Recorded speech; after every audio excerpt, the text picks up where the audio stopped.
વિક્રમ સંવત 2080 ફાગણ સુદ આઠમ તારીખ 17/3/2024 રવિવાર આપણી શ્રી હરિચરિત્રામૃત સાગર ગ્રંથની કથા ચાલી રહી છે, જેમાં 19મા પૂરના 34મા તરંગની કથા આપણે સમજવા માટે પ્રયત્ન કર્યો હતો. ભગવાન શ્રી હરિએ ગઢપુરમાં અન્નકૂટ ઉત્સવ કર્યો અને મુક્તાનંદ સ્વામીએ શ્રીનગરમાં મહા અન્નકૂટ ઉત્સવ કર્યો, ફૂલદોળ ઉત્સવો કર્યા, એકાદશીના ઉત્સવો કર્યા. મહારાજ નિત્ય ગ્યાલા નદીમાં સ્નાન કરવા માટે જ્યારે ગઢપુરમાં હોય ત્યારે જતા અને અમદાવાદ હોય ત્યારે સાબરમતી નદીમાં સ્નાન કરવા માટે જતા. તે સ્નાનની ક્રિયા અને જળક્રીડાના માધ્યમથી ભગવાન શ્રી હરિએ આપણા જેવા સમગ્ર ભારતીય માનવ સમાજને પવિત્ર ઉપદેશ આપ્યો છે કે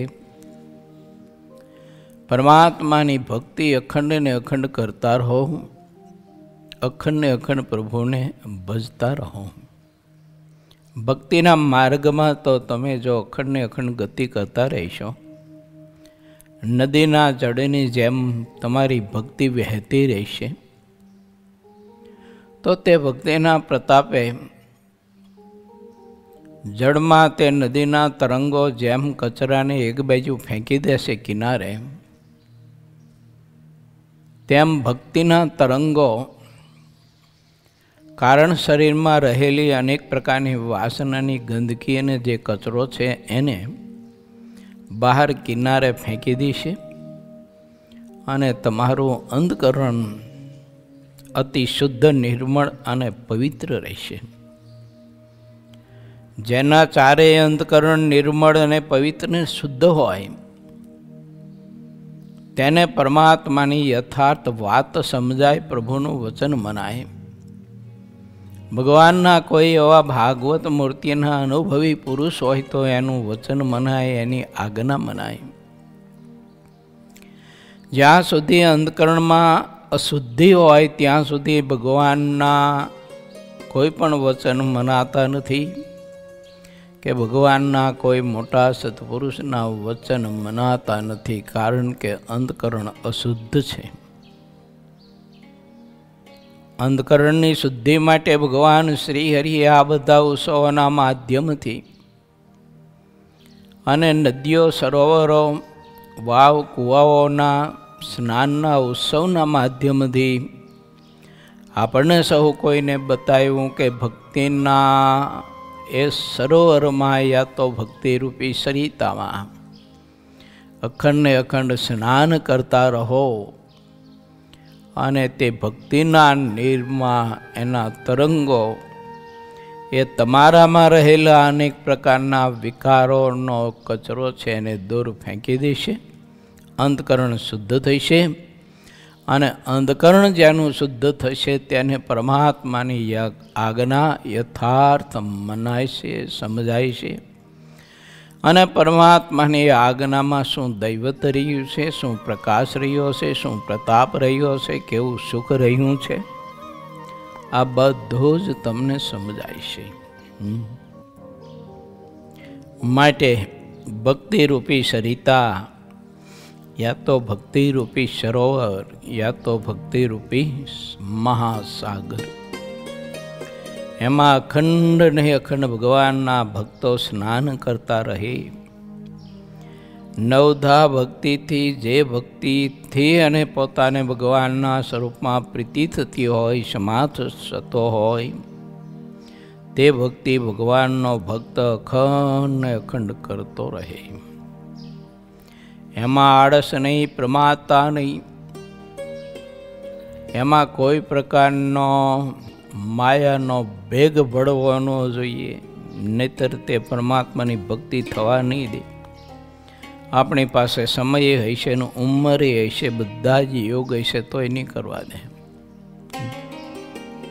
અમુક વર્ષની ઉંમર પછી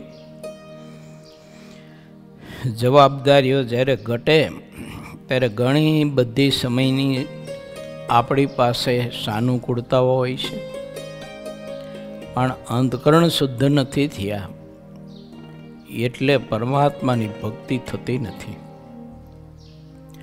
મહારાજે અંતકરણ શુદ્ધિ માટેના સદવિચારો આપણને સૌ કોઈને પ્રથમ પ્રકરણના 18માં વચનામૃતમાં ખૂબ જ આપ્યા છે. ઇતર ગ્રંથોમાં પણ મહાપુરુષોએ આપણને એ બધા સદવિચારો આપ્યા છે કે આ વિચારોથી, આ સાધનથી તમારા અંધકરણચારી શુદ્ધ થશે અને શુદ્ધ થયેલા અંધકરણવાળો આત્મા તે પરમાત્માની ભક્તિ કરી શકશે. બાકી યોગ હશે, સમય હશે, શરીર મદદ કરતું હશે અને ભક્તિના માર્ગમાં કોઈ મોટા પુરુષ આપણને મદદ કરતા હશે તોય નહીં થાય, કારણ કે અંતકરણ આપણા અશુદ્ધ છે. જ્યાં સુધી અંતકરણ અશુદ્ધ હોય ત્યાં સુધી મોક્ષના માર્ગમાં હિતની વાત ભગવાનના મોટા પુરુષ ગમે તેવી કરે તો પણ ના સ્વીકારાય. ઘણું બધું એવું જીવનમાં દર્શન કરવા મળ્યું છે યા તો દર્શન કર્યું છે. મહારાજની મૂર્તિના સંબંધવાળા જેને પ્રભુની મૂર્તિનો સાક્ષાત્કાર હતો એવા મહાપુરુષોએ પોતાના ભેળે રહેનારો સમાજ એને ભક્તિના અંગ બંધાવવા માટે ખૂબ જ પ્રયત્ન કર્યો છે. એને પોતાની ભાવના એમાં ખૂબ જ જોડી છે.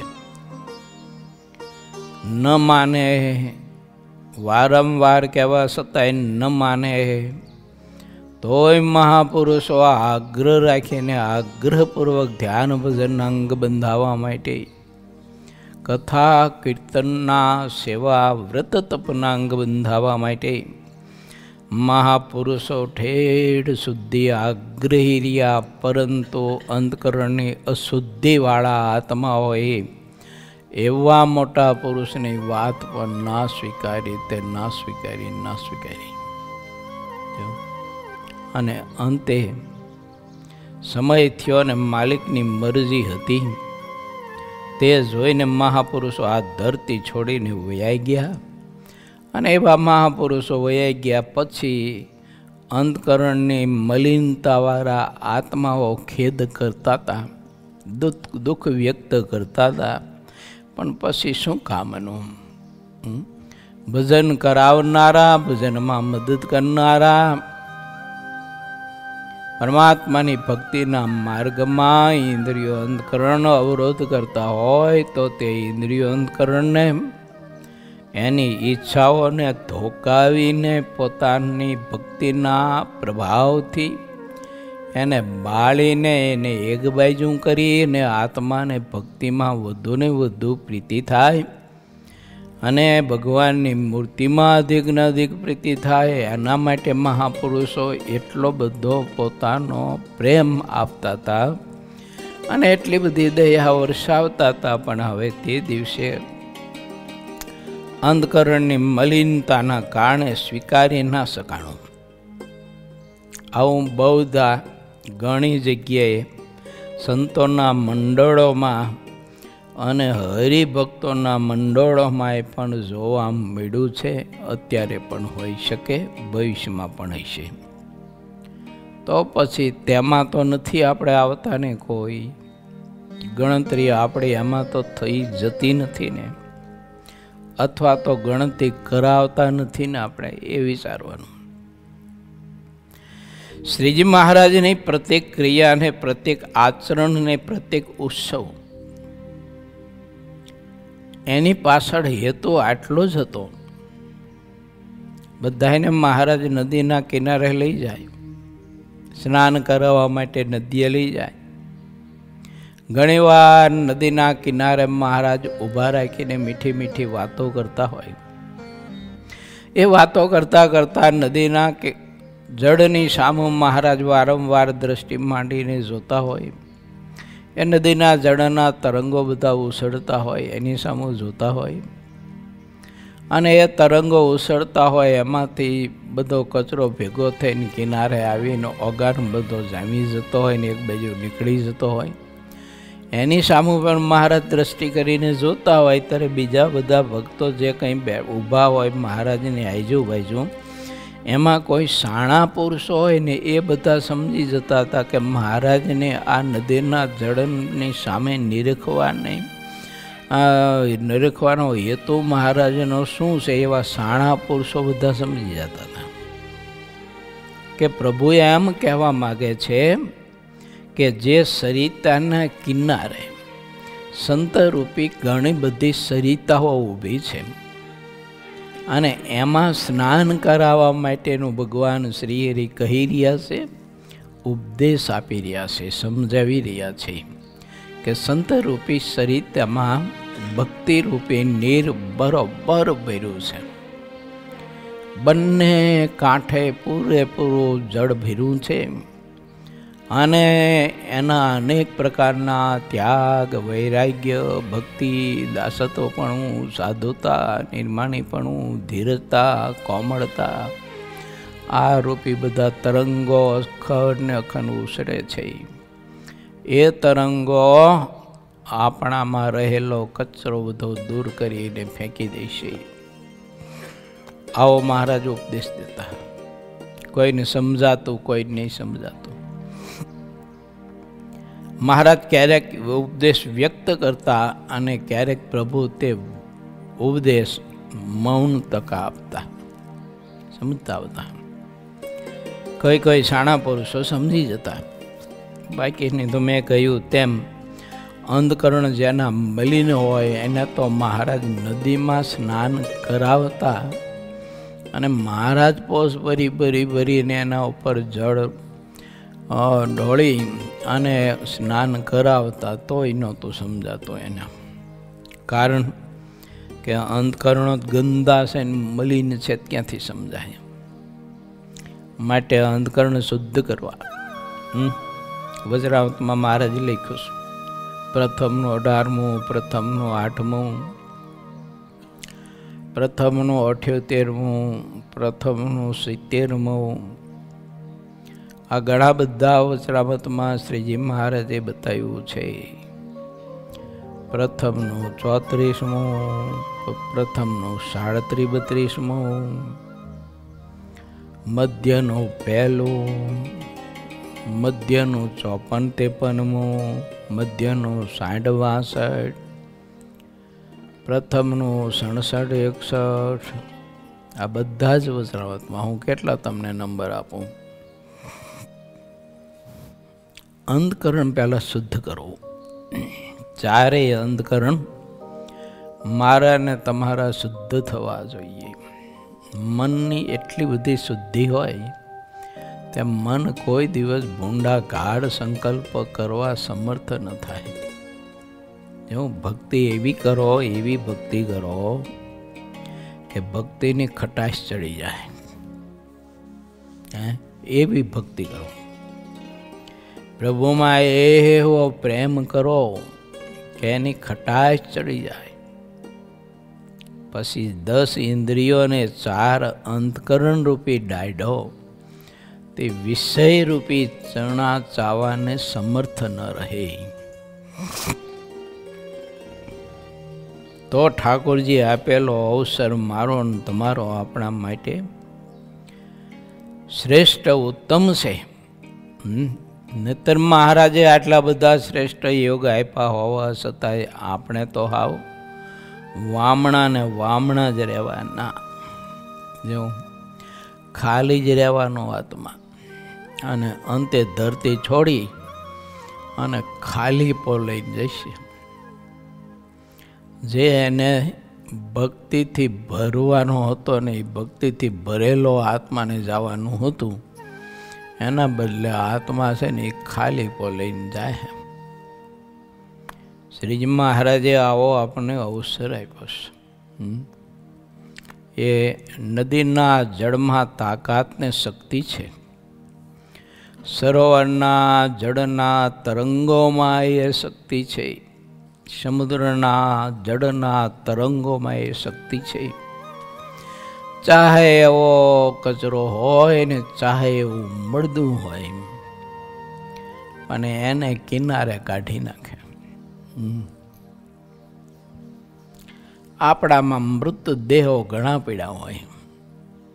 જો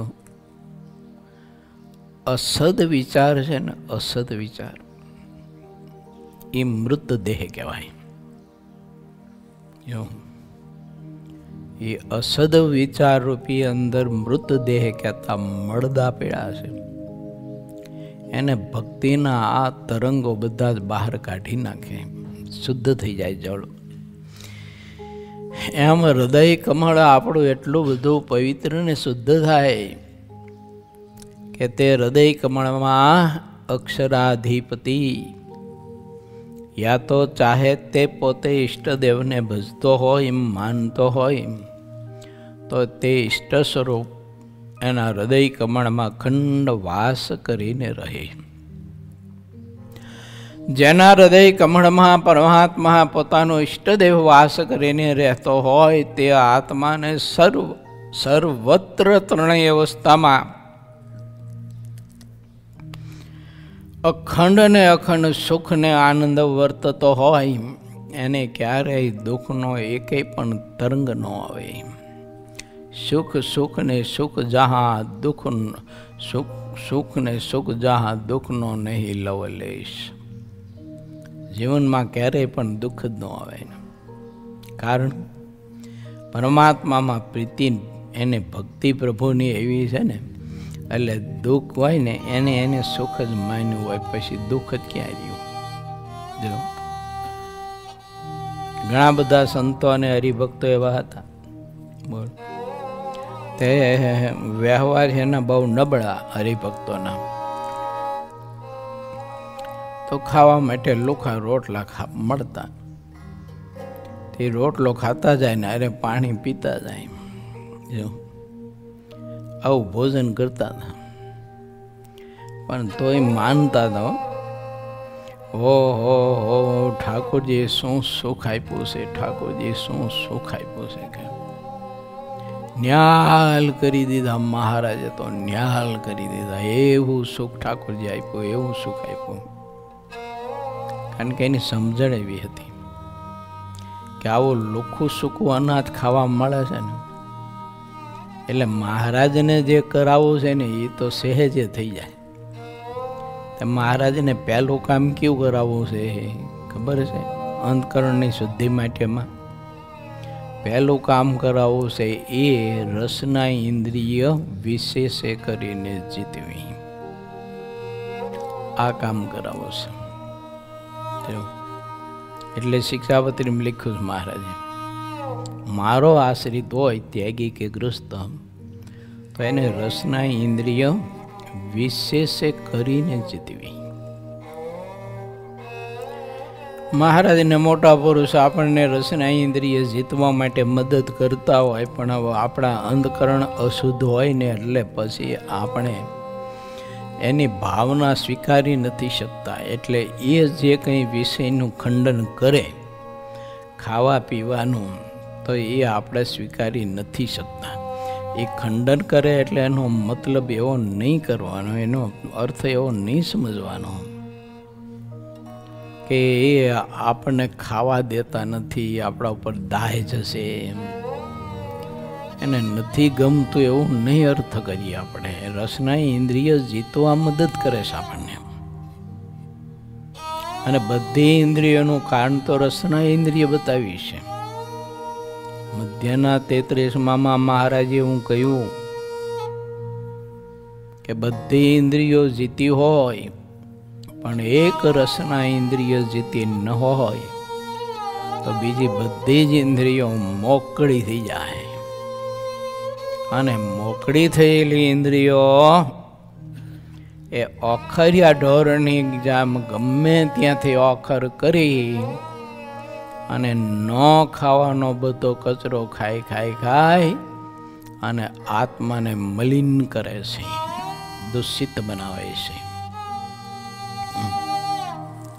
એટલે આપણે સૌ કોઈ વિચારવું જોઈએ કે મોટા પુરુષ જ્યારે રસાસ્વાદનું યા તો કોઈ વિષયનું ખંડન કરે ત્યારે માનવું જોઈએ કે ઓહો હો, આ મહાપુરુષને મારા ઉપર કેટલી દયા અને મને ઇન્દ્રિયો જીતવા માટે કેવી મદદ કરે છે.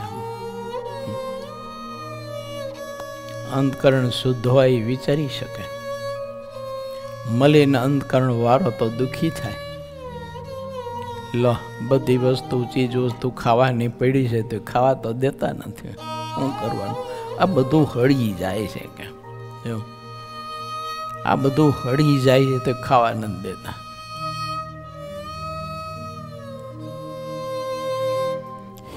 આમ જીવને છે ને બધું ઊંધું બધું ગાડું હાલે અને ઊંધું સમજાય.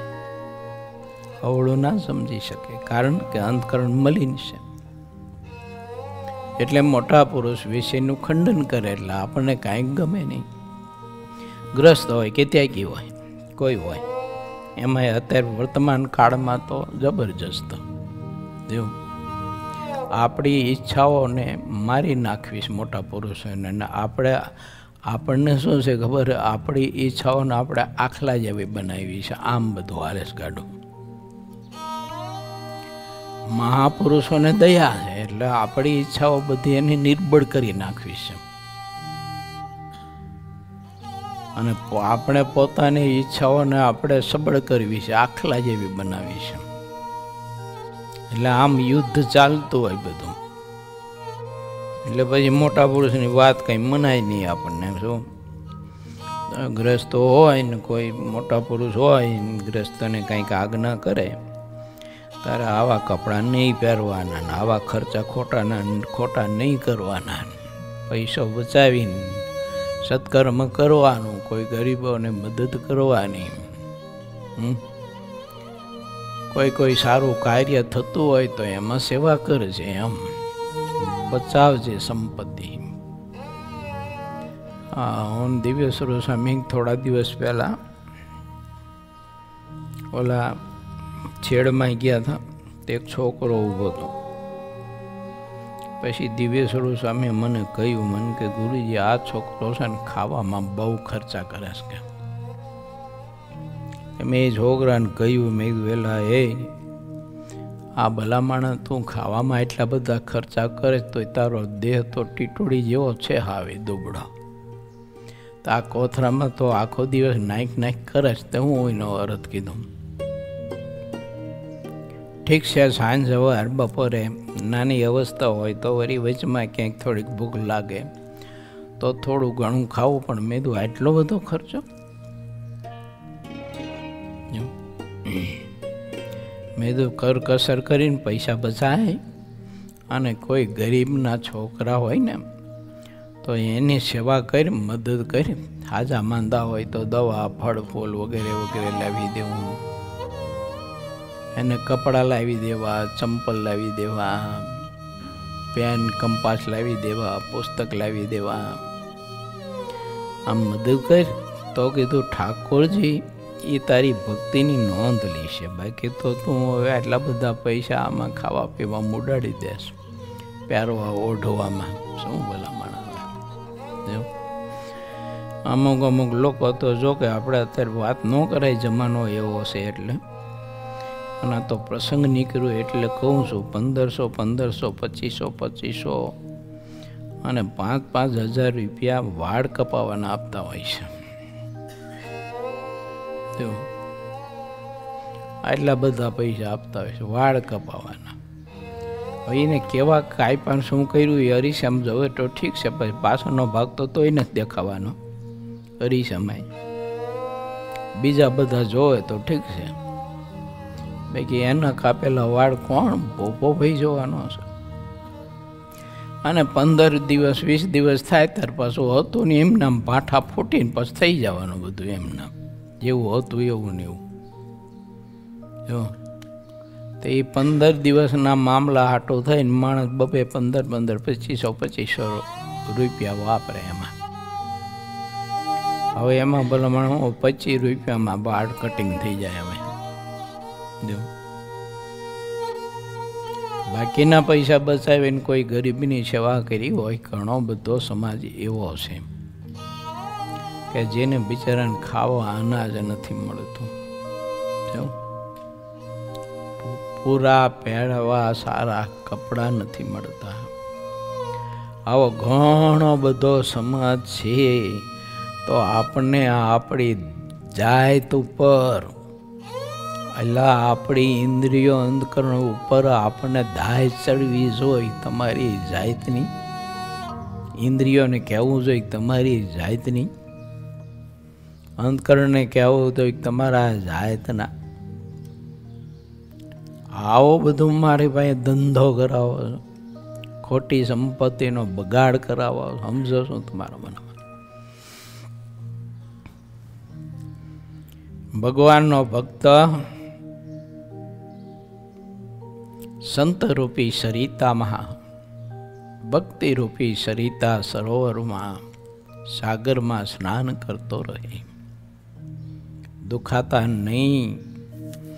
કોઈ ભગવાનના સંત ખંડન કરે ને વિષયોનું, દેહનું, ઓઢવા પહેરવા ખાવા પીવાનું, તો દુખાવું નહીં. માની ન માની પછીની વાત છે, પણ દુખાય નહીં તો ઘણું એમ જો સ્વીકારવાની વાત તો પછી આવે, ફેરફાર કરવાની. તો માટે વિચારું અવસર છે.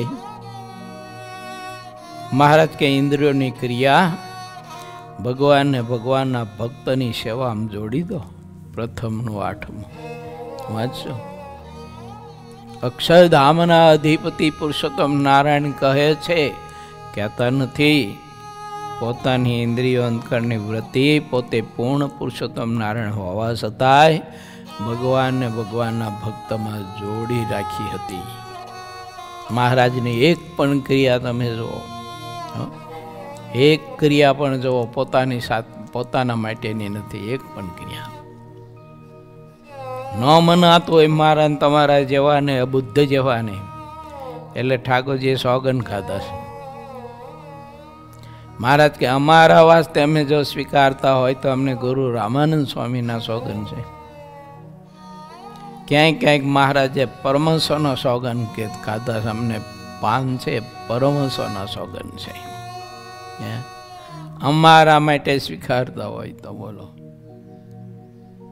અક્ષરધામનો અધિપતિ પૂર્ણ પુરુષોત્તમ નારાયણ, સર્વનો માલિક, અનંત કોટી બ્રહ્માંડનો સર્જક પોષક, એ ભગવાન પોતે ઇન્દ્રિયો અને અંધકરણની વૃત્તિઓ જોડી રાખે ભગવાનના ભક્તની સેવામાં.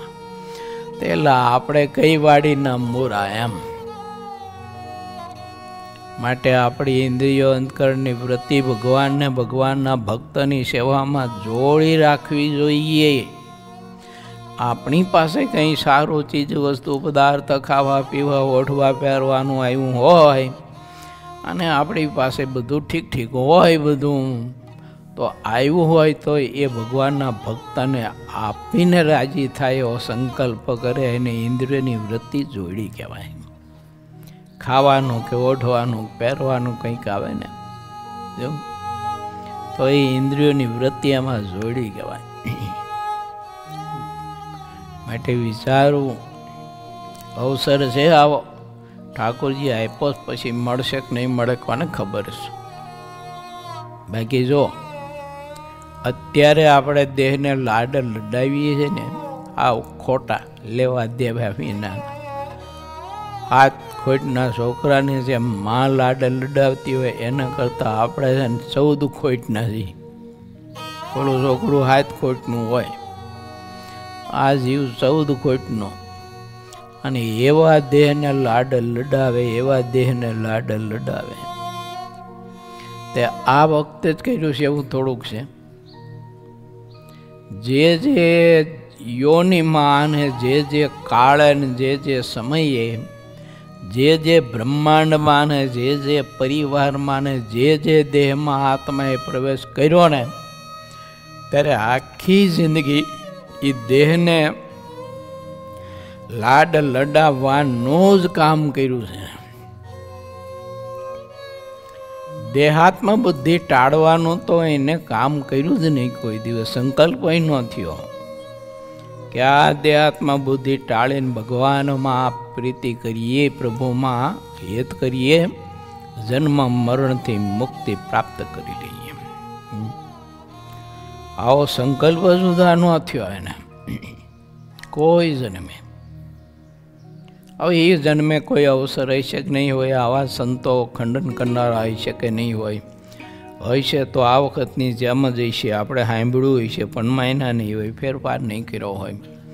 તે આ વખતે એમનામ જ બધું ગાડવું આપણું લકડ ધકડ હાલશે તો પછી શું થાય?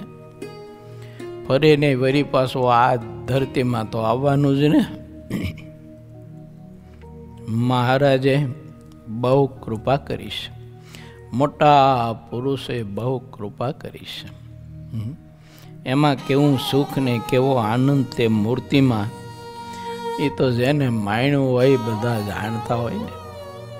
એવું જેને માણ્યું હોય તે બધા જાણતા હોય, એટલે આપણને કહેતા હોય કે લા એ છોકરો મહારાજની મૂર્તિનું ધ્યાન ભજન કર્યા જેવું છે ને મહારાજની આજ્ઞાનું પાલન કરવામાં સુખ છે. માટે પ્રભુ કહે એમ કરો, તમારું મન કે એમ કાં તમે કરવા મંડી પડો છો, દુઃખી થવાના છો તમે. કેમ તો મહાપુરુષો એમ કહે છે કે આને અમે અનુભવી ચૂક્યા છીએ. મહારાજની આજ્ઞાનું પાલન કર્યું, મહારાજની મરજીમાં રહ્યા અને પ્રભુની મૂર્તિમાં અમે પ્રીતિ કરી. પછી આ જગત, દેહ, ઇન્દ્રિયો, અંધકરણ, વિષયો, પદાર્થો, આ લોકનું કહેવાતું કારણ માત્ર બધું જ અમને ઊંટિયા ઝેર જેવું અતિશય દુઃખદ દેખાય છે. પહેલાં અમને મીઠું લાગતું હતું, પણ પ્રભુની મૂર્તિના સુખમાં જોડાયા પછી આ બધું થઈ ગયું છે. માટે તમે પ્રભુમાં પ્રીતિ અધિક કરો, દેહમાં કરીને શું લોસો લઈશો તમે? એમ દેહમાં અધિક પ્રીતિ કરીને શું તમે લોસો લઈશો એમાં? માટે ભગવાનમાં હેત કરો, પરમાત્માની નવધા ભક્તિમાં હેત કરો, એનું વ્યસન બાંધો. આવા બધા સદવિચારો શ્રીહરિ ગઢપુરમાં બિરાજતા હોય ત્યારે ગઢપુરના લીંબ તરુ નીચે દાદાના દરબારમાં બેસીને ભગવાન શ્રીહરિ માનવ સમાજને આવો સદવિચાર આવતા હતા કે મારા ભારત દેશવાસીઓ, ભાઈઓ બહેનો, હે પરમંશો, હે સદગ્રસ્તો, અમે વાત કરીએ છીએ તે તમારા હિતના માટે કરીએ છીએ. તમને જન્મ મરણથી મુક્ત કરવા માટેની વાત કરીએ છીએ. મહારાજ કે અમે તમને સારું ઓઢવા, પહેરવા, ખાવા પીવા નથી દેતા, એ તમને જન્મ મરણથી મુક્ત કરવા માટે અમે નથી ખાવા પીવા દેતા. પણ કોઈ અબુદ્ધ જીવ મારા જેવા હતા તે કહટાતા લો કે આ સ્વામિનારાયણ એટલું બધું દાદા ખાચરની ધન સંપત્તિ અને આવનાર ભક્તો બધા ઢગલા ચીજ વસ્તુ પદાર્થના કરે, મેવા મીઠાઈના, પણ આ સ્વામિનારાયણ ખાવા દેતા નથી. અમુક ભાગી ગયા. બોલો, મહારાજનો આશ્રય છોડીને ભાગી ગયા. પછી જ્યાં વિષયો મળતા હતા અને વિષયનું મંડન થતું હતું અને વિષયોને જે છાવરતા હતા અને વિષયોમાં પ્રીતિ હોય એને છાવરતા હતા, એવા બૈયા ગયા. ત્યાં ગયા પછી કે હા કે વાણ છૂટા કે હવે મજા આવી ગયા. સ્વામિનારાયણ કંઈ ખાવા દે નહીં, લુખા લોટના લાડવા ખવડાવે, નહીં મીઠું નાખવાનું, નહીં શેકવાનું, ને આવું બધું ખવડાવે. ને અહીં તો જો રોજે રોજ દૂધ પાકના આંધણ મુકાય છે અને માલપુઆ ચોખ્ખા ઘીમાં તરાય છે. બોલો, આનું નામ કહેવાય કે સુખ કહેવાય? આવું સુખ, આવું કેવું સુખ છે? એમ લોક જીવ છે ને એ આવું સુખ મળે ત્યારે આનંદ માનતો હતો. મહારાજને મોટા પુરુષ એમને દુઃખ માનતા હતા. આ આપણી સમજણ આવી છે. જગતના પદાર્થો મળે એટલે આપણે આનંદ માણીએ, અને મહારાજને એવા મોટા સત્પુરુષ હોય એને કોઈ પદાર્થનો યોગ થાય ત્યારે પગે કરીને ઠેલી નાખે ત્યારે નિરાશ થાય. અને આપણે તો આમ હાથ પોરા કરી ઓલે હાથીની હુંડીની જેમ તે બધું આમ ભેગું કરી ત્યારે આપણને શાંતિ થાય. વાહ વાહ, હવે કંઈક મળ્યું મને એમ. ગામના પાદરે કોઈ ખેડૂત હતા, તે દયા આવી તે ગાયોને છે ને ઘાસચારો નાખેલો લીલો ચાહટ્યો. તે ગાયો બિચારી લીલો ચાહટ્યો ખાતી હતી. તે હજી તો નાખ્યો તો ને એક બે રાડ જ મોઢામાં લીધા હતા. અને ત્યાં ખબર ન પડી, તારા બે ત્રણ હાથી આવ્યા, ત્યાં મોઢ કરીને બધું છે ને ચાહટ્યો ભેગો કરી અને હારા ઓઈયા કરી ગયા. તો ઓલી ગાયો બિચારી હા ઉદાસ થઈને ઊભી રહી. આમ જીવને છે ને આવું છે બધું, વિષયોમાં પ્રીતિ બહુ જ જીવને. માટે એવી પ્રીતિ મહારાજના સ્વરૂપમાં કરીએ. શું કરવા છે એને વિષયોને, એમ આપણા મહાપુરુષો કહેતા. ઠીક છે, દેહને ભાડું આપવા પૂરતું તો જોઈએ, ના જોઈએ એવું નથી. અને દેહને ઢાંકવા પૂરતું કપડું જોઈએ. એમાં જાડું પાતળું કે સારું કે હીણું એ દૃષ્ટિ ન હોવી જોઈએ. એમ લાલ કે પીળું કે કાળું કે સફેદ, દેહને ઢાંકવા પૂરતું બરાબર છે, કાફી છે. હવે બધા લોકોનું છે ને બધું મેચિંગ બહુ કરવા જોઈએ. તું પહેલાં ઘરમાં મેચિંગ થા, પછી બીજું મેચિંગ કર. ઘણા બધા છે ને કપડાં જોડાને એવું બધું મેચિંગ કરે, પણ ઘરમાં મેચ થતો ન હોય પાછો. એ ઘઉંના કાંકરાની જેમ રહેતો હોય ઘરમાં, કોઈને ગમતો ન હોય. જો એનો સ્વભાવ ને એનું બોલવાનું ને એનું આચરણ ને બધું બગડાટી બોલાવી નાખેવું હોય. તો એ મેચિંગ કરો ને, હવના હૃદય મેચિંગ કરવાના, એકાદા બીજાના હૃદય એકમેક થઈને રહે એવું મેચિંગ કરવું જોઈએ. આ તો કપડાં ને એનો કલર ને જોડા ને બીજું ને ત્રીજું ને બધું મેચિંગ કર્યા કરે. આવી જીવમાં જે કહીએ તે સમજણ કે અજ્ઞાનતા કે જ્ઞાન એની દ્રષ્ટિએ જે કહીએ તે, પણ છે ખરું આવું કંઈક અંદર. આવી બધી વાત મહારાજે ગઢપુરમાં લીંબતરુ નીચે ભક્તો પાસે કરી. એ કથા આપણે 34મા તરંગમાં સાંભળી હતી. હવે એવી કથાઓમાં આપણે આગળ પ્રવેશ કરવો છે. પૂર્વ 19મો, તરંગ 35મો. શ્રીહરિ ગઢપુરમાં અનકોટ કરીને જેતલપુરમાં દેવ દિવાળી કરવા માટે ચાલ્યા. જ્યારે શ્રીહરિ ઉન્મંત ગંગામાં સ્નાન કરીને ગઢપુર ગામમાં આવ્યા, ત્યારે જીવા ખાચરે હાથ જોડીને શ્રીહરિને કહ્યું કે મહારાજ, આપ મારે ભવન પધારો. પ્રભુ, મને ભૂલી ન જશો. આપની મરજી વિના બોલતા મને સંકોચ થાય છે. જ્યારે મરજી દેખાય ત્યારે હું બોલું છું. મરજી વિના બોલી શકાતું નથી. આપની મરજીમાં વર્તવું જોઈએ, તેમાં કાંઈ કસર રહી જાય છે, એટલે હું વિચારીને બોલું છું. જે જેનાથી જેટલા મોટા હોય છે તેઓ તેટલા ભાવથી આપની મરજીમાં વર્તે છે. જે આપની મરજીમાં ચાલે છે તેની મરજી આપ સાચવો છો, છતાં પણ હું આપની વાત શું કહું? આપના ગુણ તો એક એવા અમાપમાં જ રહે છે કે જેને કોઈ માપી ન શકે. જીવને ઘણો અલ્પ જાણીને આપ તેના દોષોને મનમાં દેખતા નથી અને તેનું હિત જ કરતા રહો છો. સૂર્યની આગળ જેવું પતંગિયું હોય છે, તેમ આપને આગળ જીવ ગણાય છે. ક્યાં સાગરને ક્યાં પાણીનું ટીપું. આપ અને જીવ તેના જેવા છો. આપ પોતાની મોટાઈ વિચારીને જીવના કોઈ દોષને ગણતા નથી. જો આપ જીવના દોષોને જુઓ તો કરોડ કલ્પે પણ જીવનો ક્યારેય ઉદ્ધાર થાય નહીં. આપ જ્યારે આપના ગુણોને દેખો છો ત્યારે જીવનો તત્કાળ ઉદ્ધાર થાય છે. આપણા બધાની છે ને ગતિ ભક્તિના માર્ગમાં અને મોક્ષના માર્ગમાં પ્રભુની કૃપાથી થાય છે. જો આ બાકી ભક્તિના માર્ગે આપણે બધા હાલી શકીએ નહીં, ગલોટિયા ખાઈને ગડબડ થઈને પડી હેઠા. જીવ છે ને વિષયોમાં પોતાની ઈચ્છામાં એવો બદ્ધ થઈ જાય, શું ભક્તિના માર્ગે ચાલે. પાછું જોવાનું એ કે ઠાકોરજી આપણું બધું જ જાણતા હોય, અથતી આપણા ખેલ માત્ર જાણતા હોય કે આ પુત્રો આવા ખેલ ખેલે છે, તોય ઠાકોરજી આપણા ઉપર બહુ દયા કરે, બહુ દયા કરે.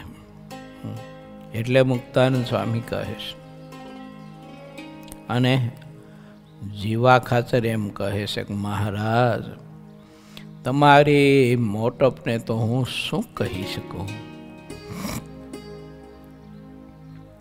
શ્રી હરિ ઉપર કહ્યા તેવા જીવા ખાચરના વચન સાંભળીને ઘણું રાજી થયા. પછી સંતોને હરિભક્તો સહુની સાથે પ્રેમ ભાવથી તેને ભવને આવ્યા. તેના ભવન ઘણા ઊંચા હતા. ભક્તનું ચિત્ત ચોરનારા શ્રીહરિ ત્યાં આવ્યા. એક સારો સોનેરી પલંગ બિછાવી દીધો હતો. તેના ઉપર આવીને પ્રસન્નતાથી પ્રભુ બેઠા. કેસર યુક્ત ચંદનની અર્ચા કરીને પૂજા કરી અને ફૂલના હાર પહેરાવ્યા. પછી ઘણા પ્રેમથી કેટલી જાતના મેવા અને મીઠાઈ શ્રીહરિની આગળ પ્રેમથી ધર્યા. સોના તથા રૂપાના થાળ ભરીને મૂક્યા હતા. તે વખતે અન્નકોટના જેવું કરી દીધું હતું. પછી કપૂરની આરતી કરીને સંતોની પૂજા કરી. સંતોની પૂજા કરી રહ્યા પછી તેમને એક એક વસ્ત્ર ઘણા પ્રસન્ન મનથી ભાવપૂર્વક સૌને ઓઢાડી દીધું. જ્યારે વર્ણીને પાર્ષદોની પૂજા કરી રહ્યા ત્યારે શ્રીહરિ જીવા ખાચરની રજા લઈને ત્યાંથી ચાલતા થયા. અમે કાલે છે ને મોરબી ખીમજીભાઈને ત્યાં પધરામણી ગયા હતા. આ મેવા મીઠાઈની વાત આવીને એટલે યાદ આવ્યું સ્મરણમાં. તે બહેનોએ ઠાકોરજી માટે ફ્રૂટનો અણકોટ કરેલો. બોલો, એટલું બધું ફ્રૂટ થાળમાં ધરાવેલું. તે મોટો થાળ ને અણકોટ જેવું. આપણને એમ થાય વાહ વાહ, બહેનોની ભક્તિ તો જો. મારા મહારાજને અર્થે બધું કામ આવવું જોઈએ એમ. પછી રાજુભાઈનો નાનો છોકરો ટાબરિયો, એની વાત કરું તમને. એમાં સંસ્કારના બીજ કેવા પીડા હોય છે ને, ઇન્દ્રિયો અને અંતકરણ ભક્તિથી ને સમજણથી કેવા રંગાયા હોય ને એ વાત કરું છું તમને. આપણો રજત જયંતિ મહોત્સવ ગુરુકુલનો ને દશાબ્દી મહોત્સવ રૂપાળા ઘનશ્યામ મહારાજનો એ આવનાર સમયમાં આવી રહ્યો છે ને. તે બોલો, એ લોકોએ પરિવારે એવું નક્કી કર્યું, અમને તો ખબર નહીં. તે પરિવારે એવું નક્કી કર્યું કે ઉત્સવ આવે છે ને એટલે અમારે ઉત્સવમાં ઓલા ટીપે ટીપે સરોવર ભરાય અને કાંકરે કાંકરે પાર બંધાય ને એવું કરું છું. મેં એવું શું કરું તમારે?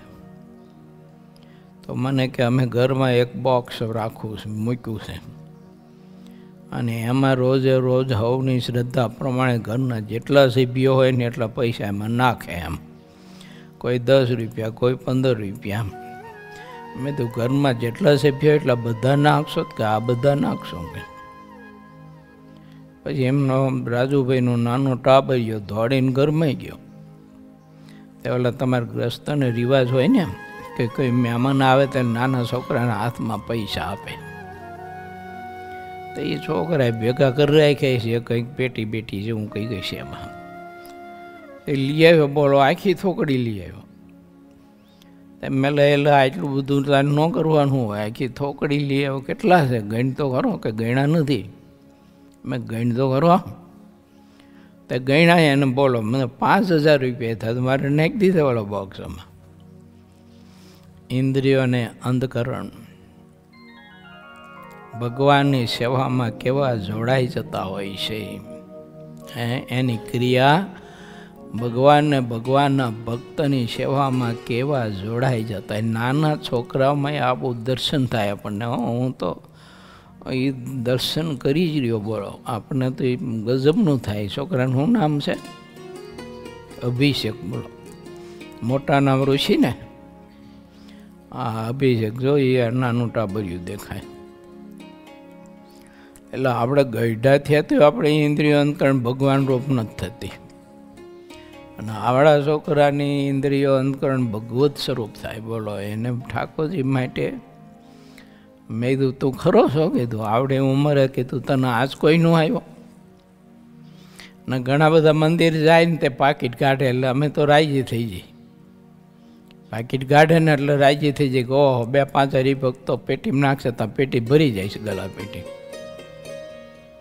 તે પાકીટમાંથી કાઢીને પછી આમને આમ જોઈ ને પછી હળેલી જૂની નોટ હોય રૂપિયાની એ કાઢે અને એ પછી પેટીમાં નાખે ને બાકીનું પેટી પાછું પેકેટ છે પાકીટ એ પછી ખીચામાં મૂકી દે. આવા નાના છોકરાઓમાં પણ ભક્તિ ભાવ, સમર્પણ ભાવ, સમજણ ભાવ આપણને જોવા મળે છે. ઉપદેશ લેવો હોય મળે. જેની ઇન્દ્રિયો અંતકરણ શુદ્ધ હોય એ લઈ શકે. આ બાકીનાને તો ગમ ન પડે, જોવે તો કાંઈ પછી એની નોંધ ન લે. જો બહુ મજાની વાત છે ને કે એને આવડા છોકરામાંથી એની ઉપદેશ લીધા જેવું કેવું છે. નામ અભિષેક. બોલો જેવા નામ એવા જ ગુણ, એવું જીવન પાછું. માટે ભગવાન આ ભક્તોએ વિચારું આપણી ઇન્દ્રિયો અંધકરણ ભગવાનને ભગવાનના ભક્તને અર્થે જોડાઈ જાય. આવું કરું. પોતે અશ્વ ઉપર બેઠા, માથા ઉપર સોનેરી છત્ર રાખેલું હતું. તે વખતે એવી શોભા બની હતી કે જે કહી શકાતી નથી. જ્યારે રાજ બજારે થઈને ચાલ્યા ત્યારે જેટલા વાજિંત્ર હતા તે ઉત્સાહભેર વગાડતા હતા. પ્રભુ દાદા ખાચરના દરબારમાં આવ્યા. ત્યાં એક સારો પલંગ બિછાવી દીધો હતો. શ્રીહરિ આવીને તેના ઉપર બેઠા. તે વખતે અન્નકૂટ થઈ રહ્યો હતો. વર્ણીએ જે અન્નકૂટ તૈયાર કર્યો હતો તે બાલમુકુંદની મૂર્તિ આગળ લાવીને ધરાવ્યો. શ્રીહરિ બાલમુકુંદમાં રહીને તે અન્નકૂટને જમ્યા. પછી પોતાની આગળ બેઠેલા સંતો એને આજ્ઞા કરી, સંતો હવે તમે બધા પંક્તિબદ્ધ બેસી જાઓ. એમ કહીને પંક્તિ કરાવી. દિવસ પાછલો એક પહોર જ્યારે રહ્યો ત્યારે સંતો, વર્ણી, વિપ્રો અને પાર્ષદો તે બધા જમી રહ્યા. જ્યારે સંધ્યા સમય થવા આવ્યો ત્યારે શ્રીહરિએ દાદા ખાચરના ભવનમાં આવીને સભા કરી. પછી શ્રીહરિએ સૌ સંતોને, હરિભક્તોને કહ્યું કે દેવ દિવાળીનો ઉત્સવ અમે જેતલપુર જઈને કરશું. ત્યારે બધા સંતો ત્યાં આવશે. જે જે દેશમાં હરિભક્ત ભાઈ રહે છે તે બધા જેતલપુરના સમાચાર સાંભળીને ઉત્સાહપૂર્વક અપરંપાર ત્યાં આવશે. બધા સંતો ગુજરાતમાં ચાલો, આપણે સહુ જેતલપુરમાં ભેળા થઈશું, ત્યાં મળશું. ગામે ગામના હરિભક્તો છે તેમને જેતલપુરના સમયાની વાત તમારે કહેવી. જે હરિભક્તોથી આવી શકાય તેમ હોય તેમને જેતલપુર આવવું. સમયા જેવો બીજો કોઈ લાભ નથી. જે સમયામાં આવતા નથી તેમને સમયાનું સુખ મળતું નથી. આપણે રજત જયંતિ મહોત્સવનો સમયો આવે છે ને, 22 મહિના બાકી છે. જો માટે એ સમયમાં આવવાનો છે ને અત્યારથી બધા હરિભક્તો તૈયારી કરજો. કેમ તો કે સમયા જેવું સુખ જ નથી ક્યાંય, કોઈ બ્રહ્માંડમાં ક્યાંય નથી. માટે આ સમયો તો ધામધૂમથી આપણે ઉજવીએ અને આપણા સૌ કોઈના હૈયા ભગવાનની ભક્તિથી, મહિમાથી, ભગવાનના ભક્તો સંતો પ્રત્યેની આત્મીયતાના ગુણોથી ખૂબ જ આપણે ખીચોખીચ ભરીએ. આવો અવસર છે, નજીક આવે છે. 22 મહિના એટલે કંઈ ન કહેવાય આમ તો. માટે જે કથા સાંભળતા હોય તે બધા જ હરિભક્તો રજત જયંતિ મહોત્સવ અને રૂપાળા ઘનશ્યામ મહારાજનો દશાબ્દી મહોત્સવ એનો સમયો કરવા માટેની અત્યારથી એવી દૃઢ ગ્રંથિ બાંધજો, કહેતા સંકલ્પ કરજો કે અમારે પૂરેપૂરા દિવસ નહીં પણ 7 દિવસ કરતાંય પણ આગળ પાછળ 2-5 દિવસ અધિક ને અધિક ફાળવી અને સેવા કરી અને હવનો રાજીપો કમાવો છે. આ અવસર છે. સાંસારિક સુખમાં તો કોઈ લાભ નથી, તેમાં જેટલો લાભ માનવામાં આવે છે તેટલું નુકસાન જ રહ્યું છે. પણ તોય આપણે નુકસાનનો વેપાર કરી ખરા, લાભ રહ્યો છે એનો વેપાર બહુ ઓછો કરીએ, ઓલો વધારે કરીએ. જો આપણા સંતો અને હરિભક્તો બધા જ યાત્રામાં ગયા, એને સમજાણું એમ કે આ અવસર છે તે ભગવાન સંબંધી જેટલું થાય એટલું કરી લઈએ, ખબર નહીં હવે કાલ સવારે શું થાય. એટલે એ બધા તીર્થોના એ દર્શન કરે. કાલે મેં ફોન કર્યો હતો તે ટોરડા પહોંચ્યા હતા. ગોપાળાન સ્વામીની આવા અક્ષરધામના અનાદિ મુક્ત પુરુષ એની પ્રાગટ્ય ભૂમિના દર્શન કર્યા. ભાવથી તે પ્રાગટ્ય ભૂમિમાં બેસી ભજન કર્યું. આ કેવું સુખ કહેવાય, કેવો અવસર કહેવાય. જ્યાં ગોપાળાન સ્વામી જેવા મુક્ત પુરુષ પ્રગટ થયા હોય એને નાની નાની પગલીઓ લઈને ત્યાં ચાલ્યા હોય અને ત્યાં કોઠી છે. એ કોઠીમાંથી નાની ઉંમરે આ રહી જો ઊભા આમ હાથ નાખીને એમાંથી ગોળ કાઢીને પોતાના મિત્રોને આપ્યો. મહારાજના પ્રાગટ્યની ઉત્સાહણીમાં આપ્યો હતો. જો આવું બધું પ્રસાદીનું એના દર્શન ફરી પાછા સંતો સાથે હોય એટલે યાત્રાનો આનંદ કેવો ઓર આવે. માટે આ બધા ભક્તોની અને સંતોની શરીરની તંદુરસ્તી સારી રહે એવી આપણે સૌ કોઈ ઠાકોરજીને પ્રાર્થના કરીએ. અને આવી પ્રાર્થના કરીએ એટલે એ લોકો જ્યાં જ્યાં દર્શન કરે તેનું ફળ બધું આપણા ખાતામાં જમા થઈ જાય, એટલે એ આપણને પાછું ફળ મળી જાય. મહેનત એમને કરવાની, ફળ આપણને મળે. આ તો ભાવના છે બાપા. જો સત્સંગમાં જેટલા સંતો વર્ણીને હરિભક્તો છે તે બધાના દર્શન સમયમાં આવનાર હોય અને થાય છે.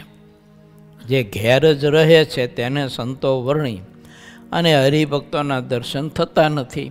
તેથી તેમને કેટલું નુકસાન થયું આપણે વિચારીએ તો દેખાય કે આને તો જબરું નુકસાન થયું કહેવાય. લાભ અને નુકસાન બંનેને જ્યાં સુધી એક સરખા કહેતા એક સમાન માનવામાં આવે છે ત્યાં સુધી વિવેક નથી. જેટલો વિવેક હોય તેટલો સત્સંગ ગણાય. શ્રીહરિ જ્યારે આટલી વાત કરી રહ્યા તે પછી આરતીને ધૂન કર્યા. જ્યારે આરતીને ધૂન થઈ રહ્યા ત્યારે પંચાળાના દરબાર ઝીણાભાઈ બોલ્યા, મહારાજ આપ સમયો અહીં ગઢપુરમાં કરો અને જેટલા સંતો ભક્તો છે તેમને અહીં બોલાવો. સમયાનો જે ખર્ચ થશે ને તે બધો હું આપીશ. કોણે કીધું? જીણાભાઈએ કહ્યું, મહારાજ બધા આખા સમયનો ખર્ચો હું એકલો પૂરો પાડું. એક જ યજમાન. બોલો જીણાભાઈ,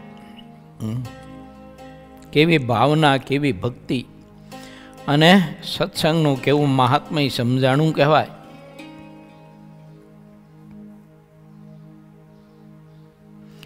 પછી શ્રીહરિએ એક પત્ર લખીને જણાવ્યું કે અમે સમયો ગઢપુરમાં કરવાનું ઠરાવ્યું છે. પછી મહારાજે કાનમ, ગુજરાત, દંડાવ્ય, ચરોતર, સુરત, અમદાવાદ વગેરે સર્વે દેશમાં કંકોત્રીઓ લખાવી. તે પત્ર લક્ષ્મીરામ, દેરાસરી વગેરે વિપ્રોને બોલાવીને આપ્યા. તેઓ કારિયાણી ગામમાં આવીને રાત રહ્યા. ત્યારે સચ્ચિદાનંદ સ્વામીએ લક્ષ્મીરામને તેમ કહ્યું હતું કે તમે અહીં કેમ આવ્યા છો અને તમે ક્યાં જાઓ છો? આવું પૂછ્યું સ્વામી. ત્યારે તે બ્રાહ્મણે બધી વાત કહી દેખાડી. ત્યારે સચ્ચિદાનંદ સ્વામી કહે છે, તમે સવારે ચાલો ત્યારે અમારે મોઢે થાત જજો. ત્યારે બ્રાહ્મણો કહે, અમે સવારે ચાલવાના હોઈએ ને તમે કદાચ પીછમાંથી હો તો અમારે ખોટી થઈ રહેવું પડે. માટે અમે તો વહેલા તમારી રજા વગર ચાલશું. પછી સ્વામી કે એમ નહીં, મોઢેથી આવીને જાયશો નહીં. કેમ છે? હવે ગઢપુરમાં સમયો કરવાનો જે મહારાજે ઠરાવ જે કર્યો હતો તે બંધ રહ્યો છે અને જેતલપુરમાં ઉત્સવ કરવાનું નક્કી થયું છે. માટે હવે તમે અહીંથી જાયશો ને એક દિવસ અહીં જ રોકાઈ જાઓ. આ બધા સમાધિવાળા બધું દેખતા હોય પણ આપણને સારું કાંઈ મનાય નહીં. પાછું તકલીફ આ બધી. શ્રીહરિ તો તમારી પાછળ આવી રહ્યા છે તેવું મને દેખાય છે. સ્વામીની વાત સાંભળીને લક્ષ્મીરામ, દેરાસરી વગેરે થોડા મનમાં મૂંઝાયા કે કદાચ આવું બને તો મહારાજ ઠપકો આપશે. માટે મહારાજની આજ્ઞા પ્રમાણે જેતલપુર જવું કે સ્વામી કહે તેમ અહીં રોકાવું. પછી શ્રીહરિએ તેમના અંતરમાં પ્રેરણા કરી કે સ્વામીના અંતરમાં રહીને અમે જ બોલ્યા છીએ. તેથી તેઓ એક દિવસ કાર્યાણીમાં રોકાયા. મોટા પુરુષના અંતરમાં ભગવાન પ્રવેશ કરીએ અને આપણને રોકટોક કરતા પણ એ આપણે સારું મનાય નહીં. તકલીફ આ છે મોટી. તેટલામાં તો શ્રીહરિ ત્યાં આવી પહોંચ્યા. ત્યારે સચ્ચિદાનંદ સ્વામીને તે વાત સત્ય મનાણી. પછી જેટલા હરિભક્તો હતા તે બધાએ યાદ કરીને બધાને બોલાવ્યા. શ્રીહરિએ જેટલા નામ લીધા તે બધા હરિભક્તો ત્યાં આવ્યા. 25 જેટલા તો અસવારોને બોલાવ્યા હતા. કરિયાણા, ખંભાળા, ગુંદાળા, ઝીંઝાવદર, કારિયાણી, રાસિંગપુર, બોટાદ, નાગડકા, કોટડા, બગડ, સુંદરિયાણા એ બધા ગામના કાઠી દરબારો ત્યાં આવ્યા. ગઢપુરમાં જેટલા હરિભક્ત હતા તે શ્રીહરિની સાથે હતા. પાર્ષદોમાં આલયા ભક્ત અને ભગુજી 2 મોટેરા હતા. 100 જેટલા પાર્ષદો ભગુજીના કૈયામાં રહેતા અને 100 જેટલા પાર્ષદો અલૈયા ભક્તના કૈયામાં રહેતા. અલૈયા ભક્ત અને ભગુજી તે બંને શ્રીહરિ કહે તેમ કરતા. પરમ નિપુણ શ્રીહરિએ ભગુજીને સાથે લીધા અને અલૈયા ભક્તને ગઢપુરમાં રાખ્યા. અલૈયા ભક્ત અને ભગુજી તે બંનેને પરસ્પર હિત હતું અને બહુ જ હળી મળીને રહેતા. તેમને ક્યારેય કુહિત થતું નહીં. જે ત્યાગી વર્તમાનમાં જેટલું કુહિત રાખે છે તેટલો ત્યાગીના માર્ગને લોપતો રહે છે. ત્યાગી થઈને જે અભાવ, અવગુણ, છળ, કપટ, પરસ્પર ઈર્ષાને રાખે છે તે ત્યાગીનો માર્ગ નથી. જે એકબીજાનું જેટલું હિત ઈચ્છતા રહે છે અને નિત્ય નિષ્કપટ રહે છે તેટલા તે સાચા ત્યાગી કહેવાય છે.